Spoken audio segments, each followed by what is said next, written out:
Olha só. E aí, voltando um pouco para falar sobre de negócios, né? A iNext hoje atende os maiores e-commerces do Brasil, né? Vocês são bem especializados em e-commerce, atendem outras empresas, lógico, mas muitos e-commerces eu já vi vocês atenderem super bem, né? E a curiosidade que eu tenho é, hoje, como que você vê estratégia para e-commerce? Ou seja, qual que é as principais estratégias que se usam em e-commerce? E também dá uma palhinha, talvez, de como que essa inteligência artificial está começando a entrar ou vai entrar ainda nesse e-commerce, né? Legal. É difícil? Acho que tem algumas coisas, assim.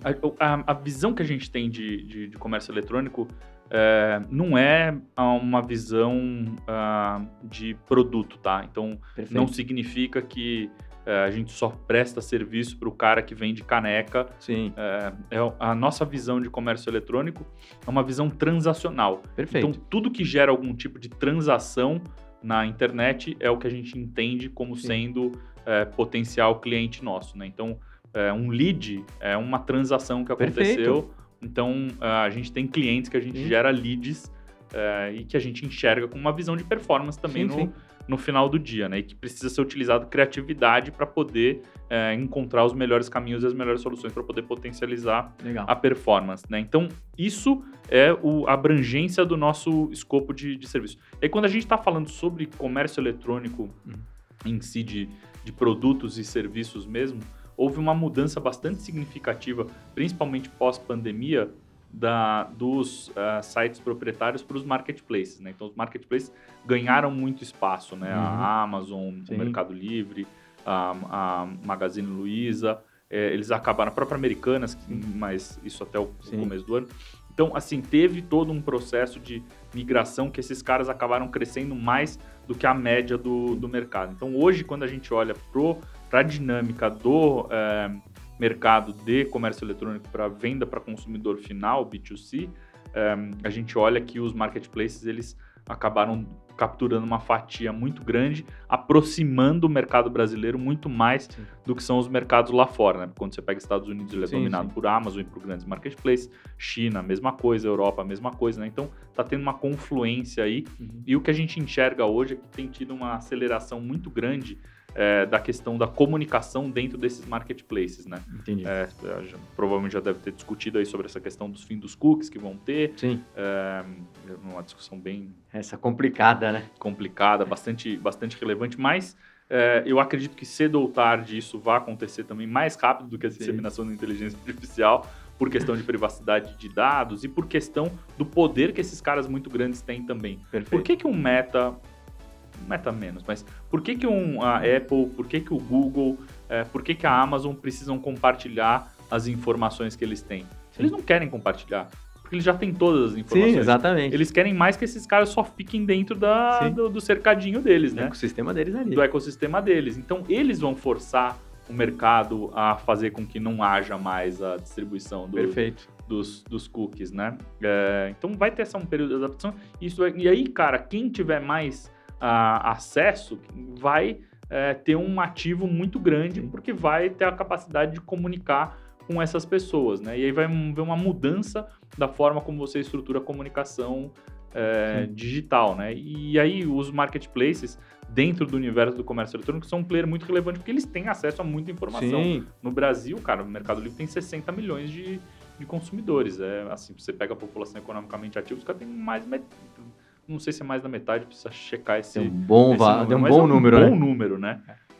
Então, assim, você tem essa questão da capacidade de dados que você tem, que essas plataformas vão permitir, e isso daí vai ser um diferencial muito grande do ponto de vista de estratégia de comunicação para comércio eletrônico B2C daqui para frente. E você falou uma coisa importante, né? Ou seja, tem uma tendência à consolidação de player, né? Com certeza. Olha só. Com certeza. Eu acho que a gente já está vendo um pouco disso acontecer aqui no Brasil.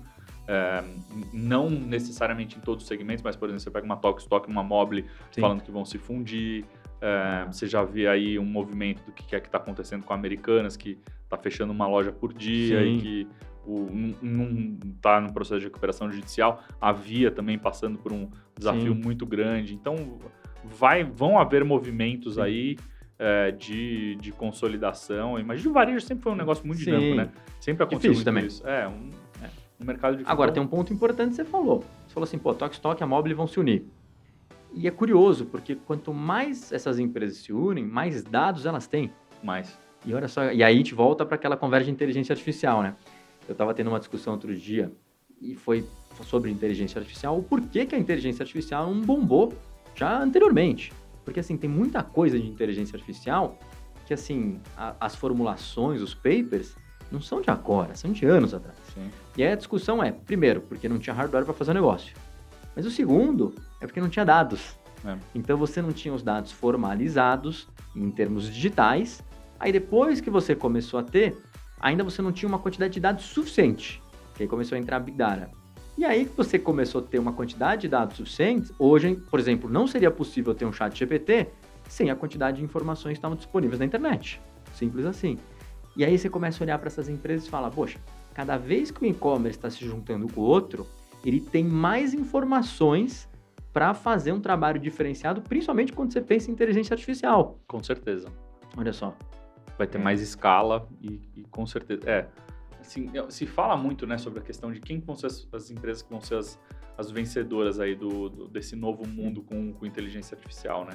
E aí, o primeiro é o talento que você vai ter para poder imputar a informação, né? Perfeito. Fazer o prompt, né?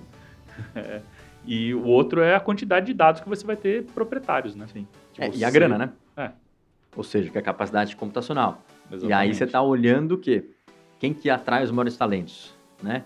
Quem que tem mais grana e quem que tem maior quantidade de dados. E aí você vai olhando para empresas maiores, né?